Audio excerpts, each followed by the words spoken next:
Nagtanong siya sa sarili kung ano nga ba ang mundong ito. Sa pagpapatuloy ng kanyang kwento, sinabi niya na ito ay isang mundo kung saan ang kapanganakan ang nagdedesisyon sa lahat, hindi ang sariling talento at galing. Ito ay isang malaking kamangmangan. Sa kanyang pananaw, ang mga may lakas ang dapat maghari, at ang mga mahina ay dapat sumuko at abusuhin. Ganoon dapat ang mundo, aniya.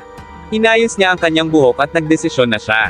Na ang mga tao sa Savage Land ay kinuha na ang lahat sa kanila, kaya ngayon ang panahon para bawiin ang lahat mula sa mga walang kwentang namumuno. Sabay hinagis ni Dong Zhuo ang punyal sa pader, nagpapahiwatig na nagsisimula na ang mga bagay. Ang bansang Han Empire ang namamahala sa loob ng 400 taon at patuloy na nagpapakasasa sa kayamanan. Dito mag-uumpisang katakutin ng lahat ang batang Dong Zhuo na sa kalaunan ay makikilala bilang Demon God. Magbabalik tayo sa kasalukuyan, kung saan nagkakatitigan na ng hindi maganda ang Flying General at ang Demon God.